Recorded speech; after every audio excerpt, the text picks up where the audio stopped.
लोकतंत्र विरोधी भ्रष्ट और तानाशाह बैंक प्रबंधक का बर्खास्त करे सरकार ये कहना छलन महावीर पोदार का भाकपा माले भगवानपुर देशवा और सुपौल शाखा का तत्वाधान में कैल भगवानपुर देशवा दक्षिण बिहार ग्रामीण बैंक पर माले नेता महावीर पोदार के नेतृत्व में सैकड़ों खाता धारक किसान और जीविका दीदी जोरदार प्रदर्शन के आंदोलनकारी पुरनका पंचायत भवन से जुलूस निकाल कर गाँव के विभिन्न सड़क होइत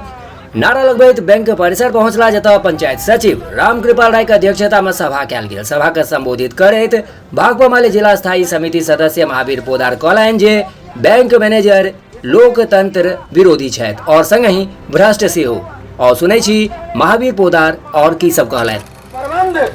बैंक की बैंकिंग व्यवस्था का निर्माण क्यों किया गया? इसलिए किया गया कि आज से सैकड़ों वर्ष पहले जो महाजनी प्रथा था, गांव के अंदर जो बड़े बड़े महाजन हुआ करते थे, जो जमीन भरना लेकर जेवर जेवरात भरना लेकर के और जमीन बंधक रख करके वो सूद पर पैसा लगाता था, ब्याज पर पैसा लगाता था, वो महाजनी प्रथा को खत्म करके बैंक की स्थापना संपूर्ण जनता के विकास के लिए बैंक की स्थापना की गई। लेकिन आज अगर हम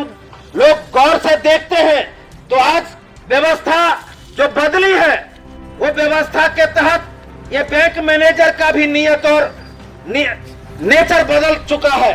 हम कहना चाहते हैं आपसे कि हम लोगों ने मांग रखा है, आप किसानों का, जीविका समूह का आप लोन माफ कर दीजिए, लेकिन इन गरीबों का लोन माफ नहीं होगा। न बिहार सरकार माफ करेगी, न केंद्र सरकार माफ करेगी। लेकिन आप यही देखेंगे तो 60,000 करोड़ से ज्यादा 60,000 करोड़ से ज्यादा लोन जो अडानी और अंबानी लिए हुआ था,